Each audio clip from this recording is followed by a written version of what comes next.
కూడా నమస్కారం.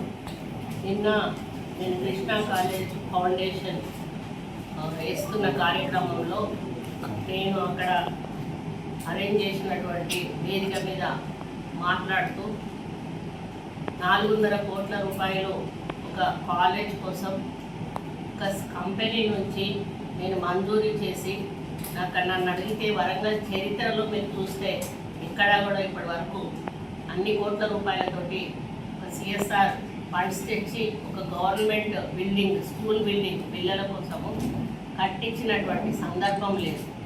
ఆ విధంగా నేను 400 కోట్ల రూపాయలు ఒక కంపెనీ నుంచి సిఎస్ఆర్ ఫండ్స్ శాంక్షన్ చేయించి అక్కడ ఫౌండేషన్ వేస్తున్న సందర్భంలో నేను వేదిక మీద మాట్లాడుతూ జనరల్గా ఇటువంటి ఫైల్స్ దగ్గరకు వచ్చినప్పుడు కొంతమంది మంత్రులు డబ్బులు తీసుకుని ఫైల్స్ క్లియర్ చేసే ఆలోచనతో ఉంటారు.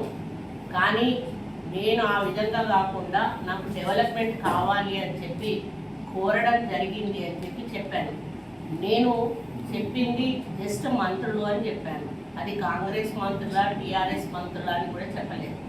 దాన్ని ఈరోజు టీఆర్ఎస్ పెయిడ్ యూట్యూబ్ ఛానల్స్ కానీ ట్రోలర్స్ కానీ ఎవరైతే ఉన్నారో గుమ్మడికాయ దొంగంటే భుజాలు తడుపుకున్నట్టుగా వాళ్ళ పరిపాలనలో వాళ్ళకు అలవాటు ఆ విధంగా వాళ్ళు కాళేశ్వరంలో పర్సంటేజీలు తీసుకున్నారు, మేడిగడ్డలో పర్సంటేజీలు తీసుకున్నారు, మిషన్ భగీరథలో పర్సంటేజీలు తీసుకున్నారు. ప్రతి దాంట్లో కూడా పర్సంటేజీలు తీసుకొని నాణ్యతా లోపంతో ఈరోజు కోట్లాది రూపాయల డబ్బులు, ప్రజల డబ్బులు దుర్వినియోగం చేసి వాళ్ళు కోట్లకు పడగలెత్తి ఈరోజు మంత్రులతో సహా కోట్ల రూపాయలు దండుకొని కోటీశ్వర్లు అయ్యి ప్రాపర్టీస్ సంపాదించుకొని మీరు ఒక్కొక్క మంత్రి హిస్టరీ మీకు ధైర్యం ఉంటే మీరు సెల్ఫ్ ఎంక్వైరీ చేయించుకోండి. ఈరోజు నేను అడుగుతా ఉన్నాను మంత్రులను, టీఆర్ఎస్ మంత్రులను, మీరందరూ కూడా సెల్ఫ్ ఎంక్వైరీ చేసుకోండి. మీరు మంత్రులు కాకముందు మీ ఆస్తులు ఎంత, మంత్రులు అయినాక ఈ 10 సంవత్సరాల్లో మీ ఆస్తులు ఎంతకు పెరిగినాయి అనేది మీ వాస్తవాలు బయటకు తీయాల్సిన అవసరం ఉన్నది. ఈరోజు కాంగ్రెస్ ప్రభుత్వం వచ్చినాక ఎక్కడ కూడా చిన్న అవినీతి జరగకుండా ఈరోజు మా పేషీలో పిఏలను మేము అపాయింట్ చేసుకున్నా కూడా మా ముఖ్యమంత్రి గారు ఇంటెలిజెన్స్ రిపోర్ట్ తెప్పించుకున్న తర్వాతనే మాకు పర్మిషన్ ఇవ్వడం జరుగుతూ ఉంది. ఆ విధంగా మాకు అవినీతి అనేది జరగకుండా ప్రజల సంక్షేమమే ధ్యేయంగా, ప్రజల అభివృద్ధి ధ్యేయంగా ఈరోజు కాంగ్రెస్ పార్టీ ముందుకు పోతున్న విషయాన్ని జీర్ణించుకోలేక ఏ విధంగా వాళ్ళు ఇట్లా ఏదైతే పదవిని కోల్పోయారో ఆ రోజు నుంచి ఒక ఫ్రస్ట్రేషన్లో ఉండి ఏ చిన్న విషయాన్ని కూడా దాన్ని గోరంతలు కొండంతలుగా చేసి మళ్ళీ పూర్తి వీడియోలు కూడా ప్రసారం చేయకుండా అక్కడ ముక్క ఇక్కడో ముక్క తీసి అక్కబెట్టి మార్పింగ్ చేసి దాన్ని వేరే ఆలోచన అంటే వేరే మీనింగ్ వచ్చే విధంగా ప్రజల్లోకి పంపిస్తూ తప్పుడు ప్రచారం చేస్తున్నటువంటి ఈ బీఆర్ఎస్ పెయిడ్ బ్యాచ్ని దయచేసి వాళ్ళను నువ్వు కానీ ఇటువంటివి చేయడం మాన్పించకపోతే భవిష్యత్తులో చాలా ఇబ్బంది పడేటువంటి అవకాశం ఉంటుంది. ఎందుకంటే ఈరోజు మేము కోట్లాది రూపాయలు ప్రజలకు ఖర్చు పెట్టి ఒక్క రూపాయి కూడా డబ్బులు వాళ్ళ నుంచి ఆశించకుండా ఈరోజు మీరు చూస్తూ ఉన్నారు. ఈ 6 గ్యారంటీల విషయంలో కానీ, ఫ్రీ బస్సు విషయంలో కానీ, ఉచిత కరెంటు విషయంలో కానీ, మరి ఆరోగ్యశ్రీ విషయంలో కానీ, అదేవిధంగా మరి ఇంకా ఫీజు రియంబర్స్మెంట్ విషయంలో కానీ ఈ విధంగా ఈ ప్రభుత్వం వచ్చినాక తీసుకున్న ఇప్పుడు రైతు రుణమాఫీ కానీ, రైతు బంధు కానీ ఇటువంటివి మీరు ఒకసారి పరిశీలించినప్పుడు ఎక్కడా కూడా మేము కాంగ్రెస్ పార్టీ వాళ్ళను మాట్లాడలేదు, ఎక్కడ కూడా పార్షాలిటీ చూపించలేదు. అందరికీ కూడా అందాలి అనేటువంటి ఒక లక్ష్యంతో నిరుపేదలకు ఈరోజు ఇస్తున్న ఇందిరమ్మ ఇండ్లు కూడా మా ముఖ్యమంత్రి గారు పదే చెప్తా ఉన్నారు, మా హౌసింగ్ మినిస్టర్ గారు కూడా పదే చెప్తా ఉన్నారు. అర్హులైన నిరుపేదలకు మాత్రమే ఇండ్లు దక్కాలి. పార్టీ బేసిస్లో దయచేసి మీరు చూడకండి, మన ప్రభుత్వానికి మంచి పేరు రావాలి అనేటువంటి మాట మాకు పైనుంచి మాకు ముఖ్యమంత్రి గారి నుంచి ఆదేశాలు ఉన్నాయి.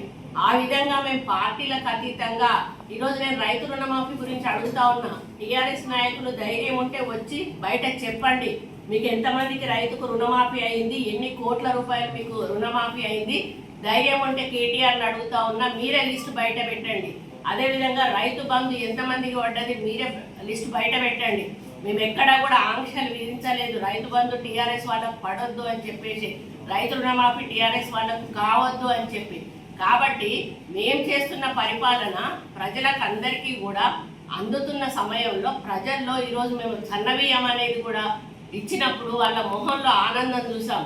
ఈరోజు స్కూళ్ళల్లో పిల్లలకి మెస్ ఛార్జీలు, కాస్మెటిక్ ఛార్జెస్ పెంచినప్పుడు మటన్ పెడుతున్నాం, చికెన్ పెడుతున్నాం, వాళ్ళతో పాటు వెళ్ళి మేము భోజనం కూడా చేస్తున్న సందర్భంలో పిల్లల తల్లులు చాలా హ్యాపీగా ఉంటా ఉన్నారు. స్కూల్స్ డెవలప్మెంట్ విషయంలో కూడా మేము స్కూళ్ళు తెరవడమే ఫస్ట్ రోజే పుస్తకాలు ఇచ్చినాం, ఫస్ట్ రోజే వాళ్ళకి డ్రెస్సెస్ ఇచ్చినాం. స్కూల్స్లో రాకముందే స్కూల్స్ రిపేర్స్ చేయించి పెట్టినాం, టాయిలెట్స్ చేయించి పెట్టినాం. అదేవిధంగా మహిళలను ఈరోజు ముందుకు తీసుకొచ్చి మహిళా శక్తి క్యాంటీన్లు పెట్టి వాళ్ళ ద్వారానే కొనుగోలు కేంద్రాలను పెట్టి ఈ విధంగా మహిళలను కూడా ఇంప్రూవ్ చేసి ఎంకరేజ్ చేస్తూ ఉన్నాం. ఈరోజు మేము జాబ్ మేళాలు పెట్టి యువకులకు జాబ్స్ ఇప్పిస్తూ ఉన్నాం. యువ వికాసం పెట్టి ఈరోజు వాళ్లకు 60,000 మందికి దాదాపుగా యువ వికాసం కింద మేము లోన్లు ఇప్పించే కార్యక్రమం చేస్తూ ఉన్నాం. వీటన్నిటిలో మేము ఎక్కడన్నా టీఆర్ఎస్ వాళ్ళని పక్కన పెట్టండి, కాంగ్రెస్ వాళ్ళను చెయ్యండి అని చెప్పి మేము అడుగుతూ ఉన్నామా? ఎందుకు అడుగుతున్నా అంటే ఇప్పటికీ కూడా మన సెక్రటేరియట్లో చాలా వరకు సెక్రటేరియట్ మొత్తం కూడా చెడగొట్టిపోయిన వాళ్ళు, చెడగొట్టిపోయి ఈరోజు మేము ఏదైనా మాట్లాడాలన్నా కూడా కొన్ని చోట్ల మాట్లాడలేనటువంటి పరిస్థితి ఉంది. ఇప్పుడు సెక్రటేరియట్ స్టాఫ్ కూడా చాలా చెడగొట్టిపోయినారు వాళ్ళు. ఇప్పుడు వాళ్ళు ఏమంటారు, వాళ్ళు చేసింది వాళ్ళు మా మీద రుద్దే ప్రయత్నం చేస్తూ ఉన్నారు. మీరు పర్సంటేజీలు తీసుకున్నారు, మీరు పర్సంటేజీలు లేని పనులు చేయలేదు, మీరు సెలెక్టెడ్ ఫైల్స్ను మాత్రమే మీరు తీసుకొచ్చి మీరు సంతకాలు పెట్టారు. ఈరోజు నేను ఒక్కటే అడుగుతా ఉన్నా, మీరున్నప్పుడు ఏసీబీ కేసులో ఫైల్స్ ఏమన్నా ఒకటన్నా క్లియర్ చేశారా? చాలా వందల ఫైల్స్ పెండింగ్ ఉన్నాయి. దానికి రూల్ రెగ్యులేషన్ ఉంటుంది. ఒక 6 నెలల తర్వాత వాళ్ళని రీఇన్స్టేట్ చేయాలి. అటువంటివి వాళ్ళకి అవసరం లేదు. ఎందుకంటే వాళ్ళకి డబ్బులు వచ్చే, పర్సంటేజ్లు వచ్చే పెద్ద పెద్ద పనులను తీసుకొని ఈరోజు కోట్ల రూపాయలు వాళ్ళు దండుకొని ఈరోజు కోటీశ్వర్లై, నేను ఒక చిన్న మాట, అది నేను జనరల్గా వాడినటువంటి మాటను దాన్ని కాంగ్రెస్ వాళ్ళకి ఆపాదిస్తున్నాను. నేను కాంగ్రెస్ మంత్రులు అనేటువంటి మాట ఎక్కడ కూడా మాట్లాడు, జనరల్గా మంత్రులు అనేటువంటి మాట మాట్లాడినా, అందరూ అని కూడా మాట్లాడలేదు, జనరల్గా మంత్రులు అని మాట్లాడిన దాన్ని ఎవరి ఆలోచనను బట్టి వాళ్ళు దాన్ని అర్థం తీసుకోవచ్చు. అంటే ఇక్కడ టీఆర్ఎస్ వాళ్ళ మైండ్ను బట్టి వాళ్ళు దాన్ని అర్థం చేసుకొని నేనేదో తప్పు మాట్లాడినా, మా మంత్రులు అవినీతి చేస్తూ ఉన్నారు అనే పద్ధతిలో నేను మాట్లాడినా అని చెప్పి ట్రోలింగ్ చేయడం చాలా బాధాకరం.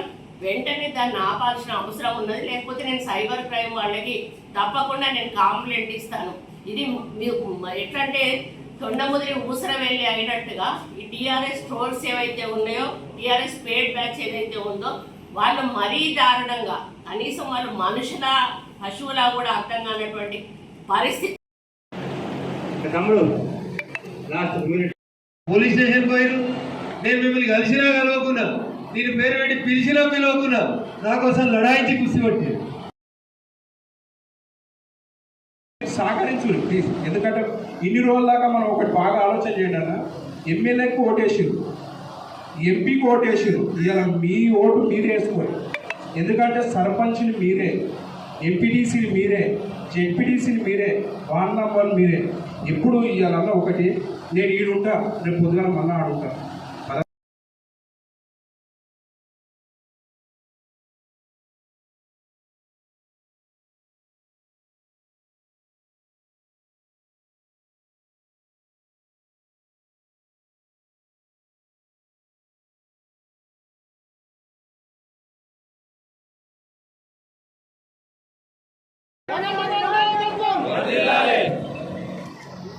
హిట్ టీవీ యాప్, ఇందులో short news, live news, entertainment shows, movies, digital magazines తో పాటు మీ జిల్లా వార్తలను కూడా ఫ్రీగా చూడొచ్చు. అంతేకాదు కేజీ నుంచి పీజీ వరకు విద్యార్థులకు స్కాలర్షిప్ కూడా అందిస్తున్నాం. ప్రతి వారం 10 మందికి లక్కీ డ్రా ద్వారా ఒక్కొక్కరికి 10,000 రూపాయలు అందిస్తున్నాం. ఇంకెందుకు ఆలస్యం, వెంటనే హిట్ టీవీ యాప్ ని డౌన్లోడ్ చేసుకుని ఫ్రీగా ఎంటర్టైన్మెంట్ పొందండి. Hit TV app. Hit TV app. Please download Hit TV app. Hit TV యాప్ని ఫ్రీగా డౌన్లోడ్ చేసుకొని ఎంజాయ్ చేయండి. మీకు నచ్చిన ఎంటర్టైన్మెంట్ కోసం హిట్ టీవీ యాప్ ని ఫ్రీగా డౌన్లోడ్ చేసుకుని ఎంజాయ్ చేయండి. హిట్ టీవీ యాప్ని డౌన్లోడ్ చేసుకుని ఆస్వాదించండి, ఆశీర్వదించండి. ఇంతమంది సెలబ్రిటీలు హిట్ టీవీ యాప్ ని డౌన్లోడ్ చేసుకోండి అని చెప్తున్నారంటే ఎంత మంచి యాప్ ఆలోచించండి. అమెరికా అమెరికా అమెరికా అమెరికాలో చదవాలనుకునే వాళ్ళకి విశ్వసనీయమైన పేరు మన శౌర్య కన్సల్టెన్సీ. UK లో 1 year masters, UK లో 1 year masters, 2 years work permit up to 5 years visa. Contact Saurya Consultancy. Contact 89851 89851.